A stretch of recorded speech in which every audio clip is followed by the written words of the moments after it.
back to the witness stand whenever we go on recess. Attorney Locke, you shall be under the same oath. You may sit down. Thank you, Your Honor.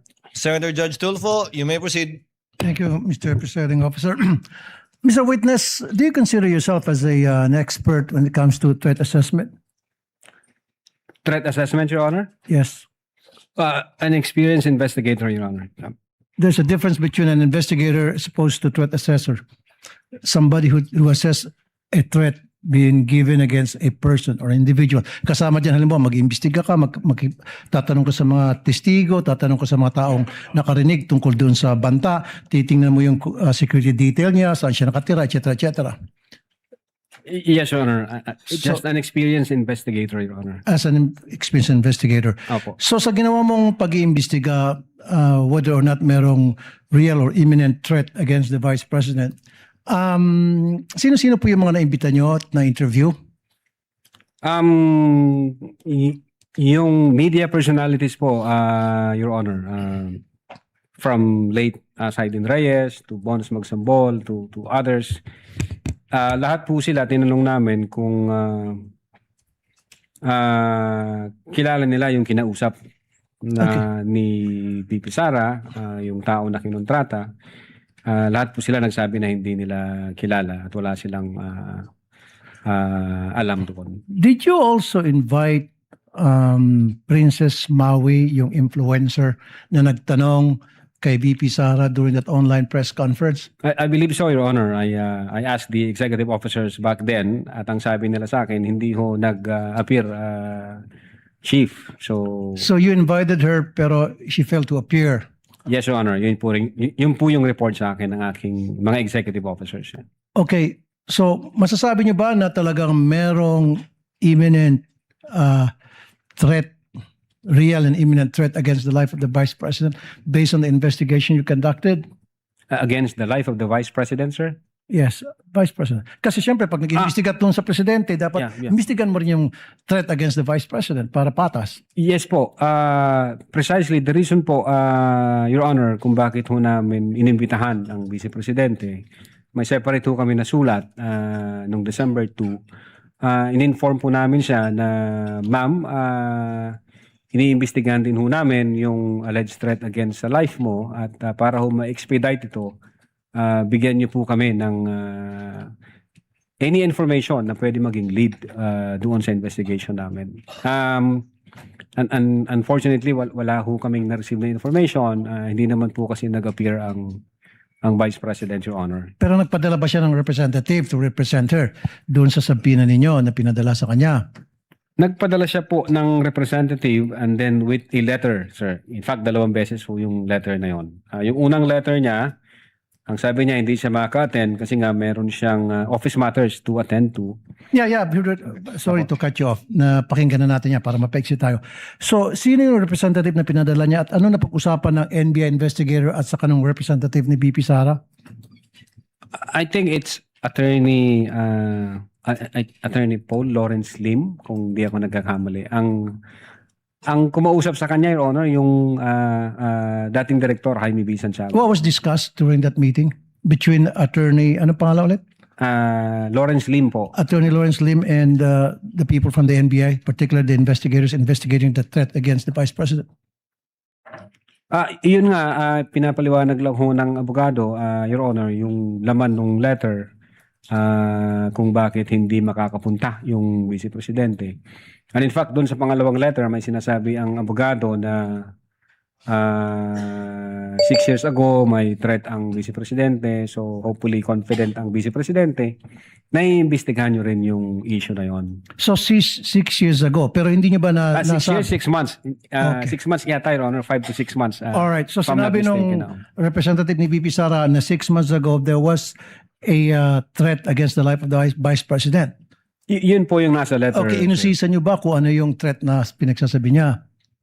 Nag-conduct ho kami, Your Honor, ng open source. Wala ho kami na-validate, sir, na aside doon sa pag-aalis ng 75 personnel na security personnel from BPSPG, Okay. and then inilipat ho sa Manila.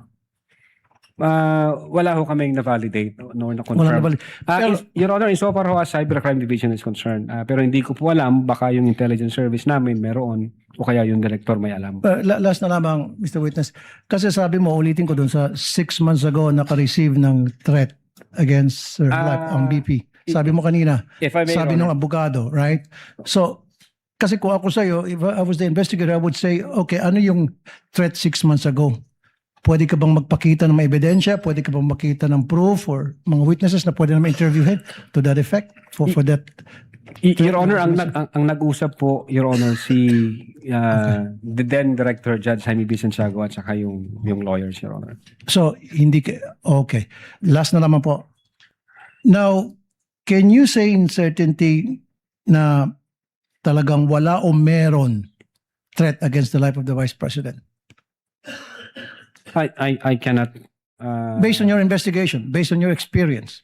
Well, given na wala ho kaming validated information at confirmed any data, hindi ho ako makakapag-comment, Your Honor.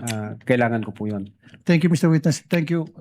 Thank you, Senator Judge Rafi Tulfo, Senate President Gatchalian. Thereafter, Senator Judge Alan Cayetano. Thereafter, Senator Judge Amy Marcos. You may proceed, Senate President. Thank you, Mr. Presiding Officer.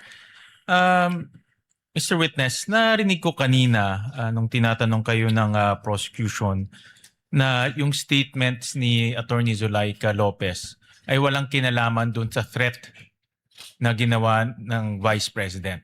Tama po ba? Kinonsider namin siya dun sa totality ng aming investigation. Then nakita namin na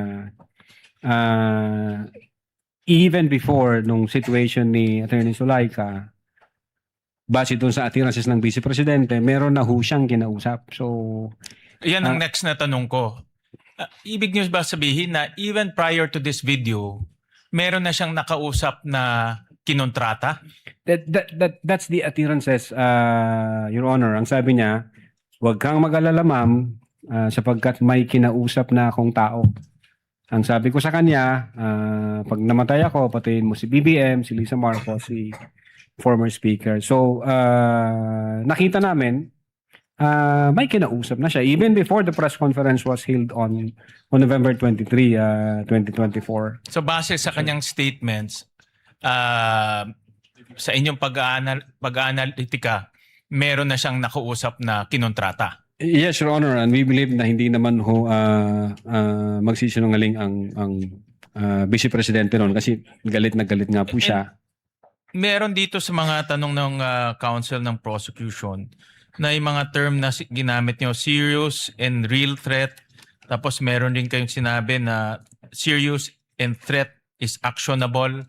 Nasabi niyo yun over the course ng mga pagtatanong. Threat is actionable. I don't remember, Your Honor, using the word threat. Actionable threat, Your Honor. Threat is actual, sorry. Threat Opo. is actual. No? So, I take this to mean na meron talaga siyang kausap na kinontrata. That's what we believe, Your Honor. And kung yan ang paniniwala nyo, dahil ito ay pagbanta no, sa ating Pangulo, may ginawa ba ang NBI na imbestigahan kung talaga bang merong nakontratang gagawa nitong banta? Yeah, I think a couple of months ago may binuo ang aming direktor. Nagbuo siya ng task force to investigate threats against the life of the president.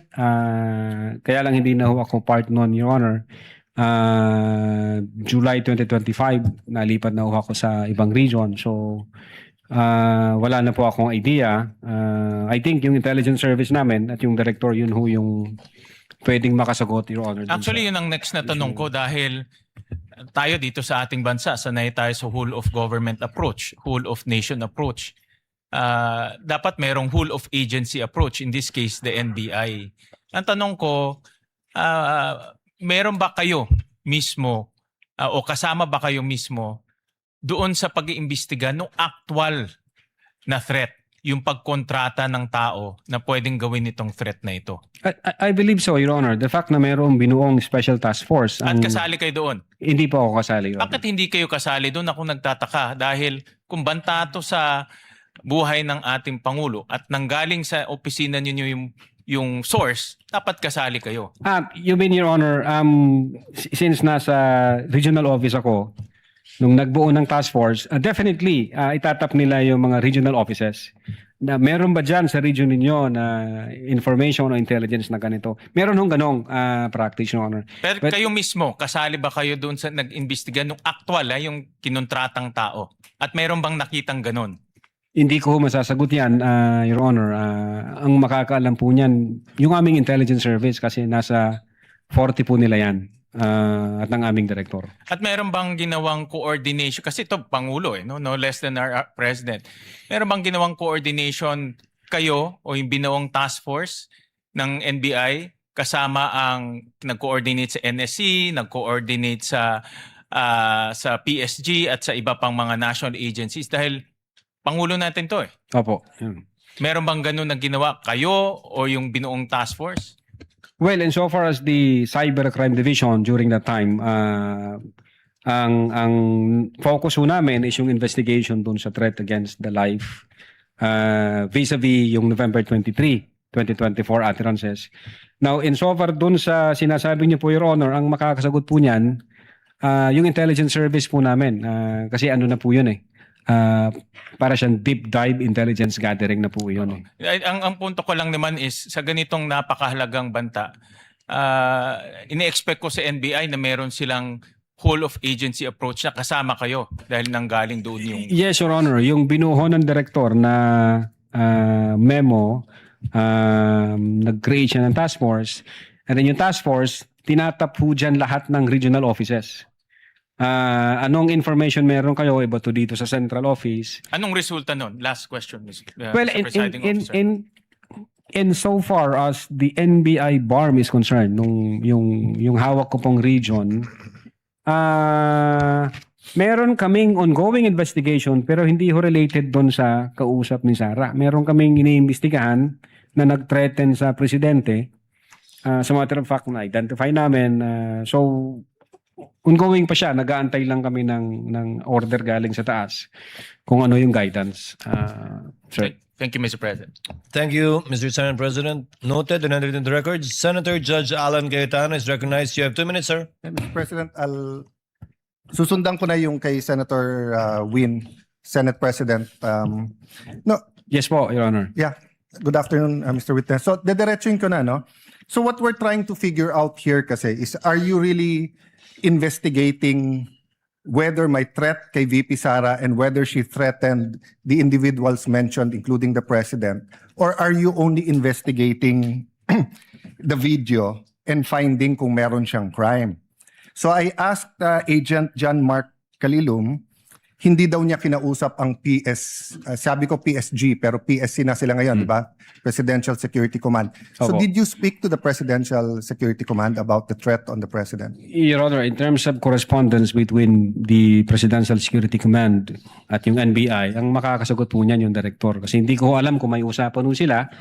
Meron po kasi kaming tinatawag na need to know basis. Ang focus lang po namin Yes. The problem with your answers, Witness, is that kung yan ang sagot mo parati, hindi mo inimbestigahan ng husto. Hindi ho. Because you didn't get the information from your intelligence. You did not get your information from the task force. You did not get your information from the Presidential Security Group. Did you talk to the CIDG? Your No, Honor. may you answer first. Did you talk to the CIDG? No, Your Honor. No. Hindi. But nag-imbestiga din sila, di ba? I think so, Your Honor, kasi Yes. may statement sila. So yun din yung tanong nga ng Senate President eh. Kung iniimbestigahan nyo talaga yung buo at kayo ang head at kayo dapat ang mag-imbestiga, bakit hindi nyo kinausap yung mga ibang nag-iimbestiga? Baka may alam sila na hindi. Yung usapan po na yan, it's a matter of intelligence. Hindi ko alam kung may usapan sila o kung wala silang usapan with the director and with the Yeah. intelligence service, Your Honor. Yeah, I'll take that answer, but I think at least alam nyo yung nasa isip namin and what we want clarified. Secondly, sir, all of you, yung apat, you signed the February 10, February 2025 NBI Affidavit of Investigation. Tama po ba, di ba? Yes, Your Honor. Our affidavit of Tapos investigation. kasama dito yung verification nyo, basically saying that based on the records, tama tong lahat. No? Verification ng ano po, Your Honor? Ng, Sa dulo, nag-sign kayo ng verification. verification of non-forum shopping, Your Honor? Yes. And Opo. that, aside from non-foreign shopping, give me some latitude because to explain the question. We read and understood its contents and the allegations therein are true based on authentic records. Yes, Your Honor. Yeah. So may mali ba dito? Factually, wala. Na-review mo naman to, no? May konting typo dyan, which is Hindi normal typo, naman po, Your Honor. factual. Insofar as I'm concerned, Sino lahat po ba yun. nag-prepare? Ang team po namin with the... Tapos pinapirma sa inyo? Hindi ho, kami ho nagtulong-tulong mag-draft ng affidavit of investigation, kung ano yung legal basis namin, and then we agree, and we concluded na ito yun. Then ito yun. someone And then, typed it up, then you signed. I asked this because nung tinanong ko kay Agent Mark John Calium, sabi niya, dito nakalagay conditional pero tingin niya absolute. You answered the same thing, it's absolute, pero dito nakalagay conditional. The utterances itself, Your Honor, is what we called event-based condition, ang classification namin. Okay. Yun So, yung utterances, Your Honor. I'll take that answer. I think mas factual yun. But sa paragraph 51, was VP Duterte ever Secretary of the Department of Justice? No, Your Honor, Department of Education. Nakalagay dito, to recall, VP Duterte resigned as the Secretary of the Department of Justice, and she herself admitted that her relationship with the President has become toxic and she would imagine her strangling him and cutting off her head. That's typo, Your Honor. That's not a typo. A typo means yung department naging depart. Department of Justice and Department of Education are two different things. Ang alam namin, sorry po. Yes, sir. Go ahead, sir. Yeah, Department of Education ang alam Yeah. namin. So, kasi I just filed my counter affidavit sa ombudsman about yung obstruction of justice. Ilang beses ko kailangan basahin kasi nga, pag may mali, pinirmahan nyo na sinasabi nyo, no? But anyway, going back to the condition, you mentioned the case of SPO2 Hamata. Yes, sir. But isn't it true that the lis mota of that case was really res judicata and double jeopardy? Meaning, hindi tinake up ng Supreme Court whether or not a condition. Yes, sir. Di ba? Opo. Oh, so that wasn't on point. Kasi I was going to ask, is there a difference if the condition is legal or illegal? Di ba? So halimbawa, pag sinabi ko sa yung, pag natanggal akong Senate President, patatanggal din kita. Okay.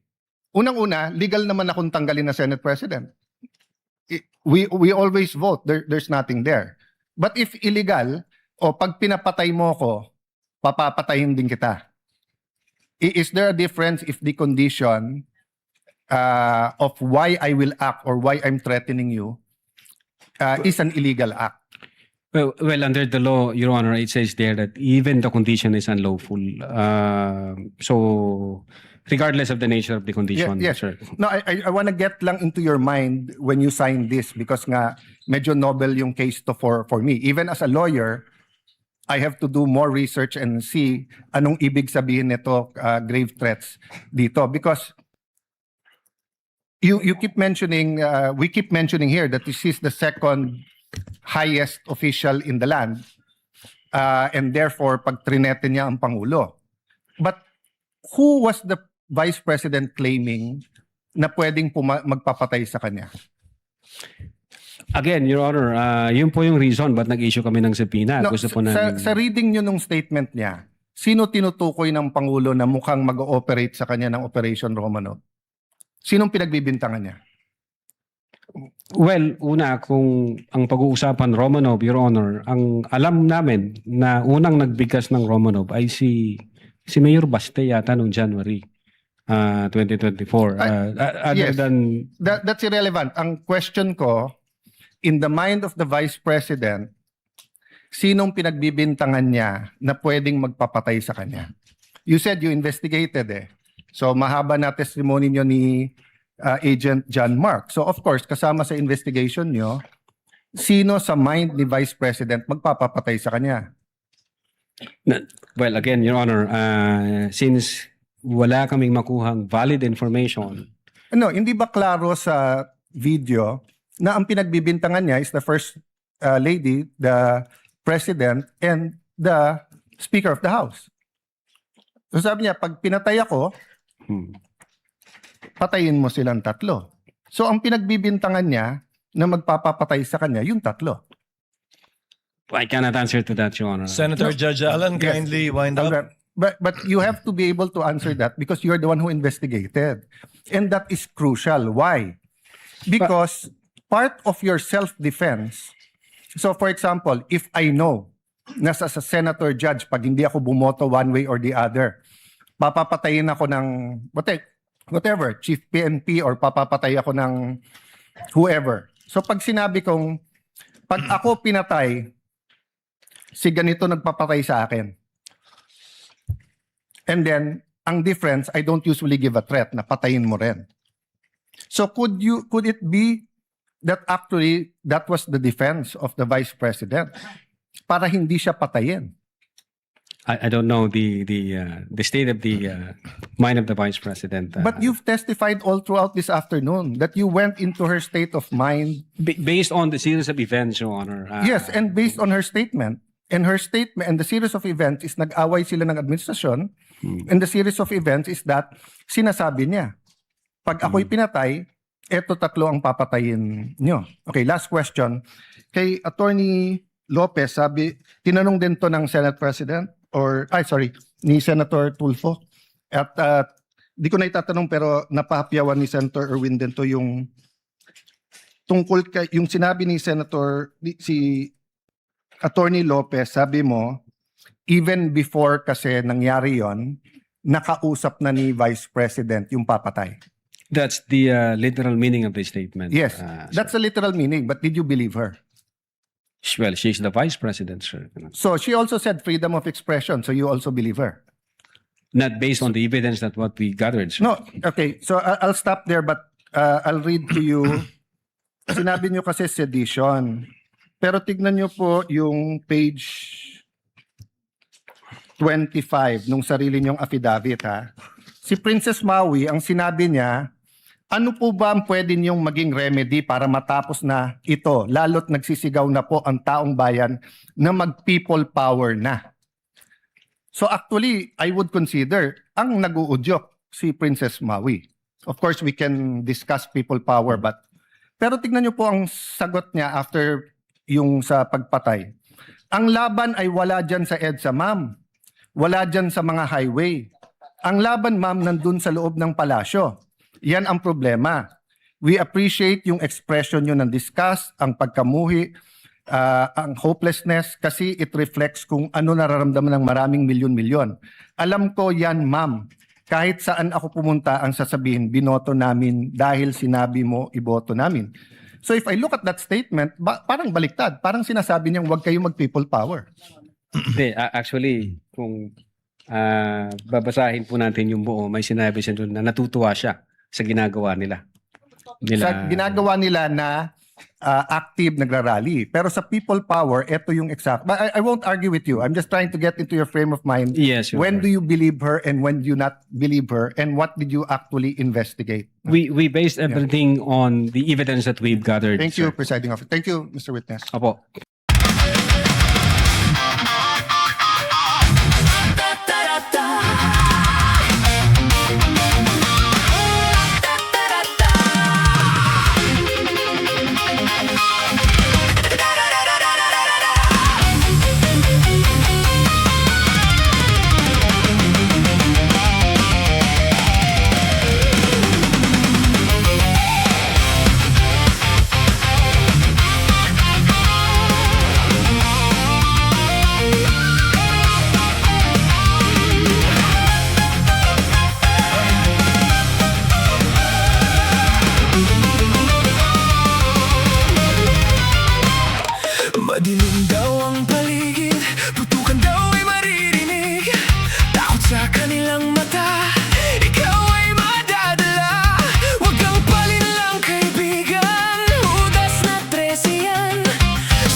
Sobrang kapal ng mukha ng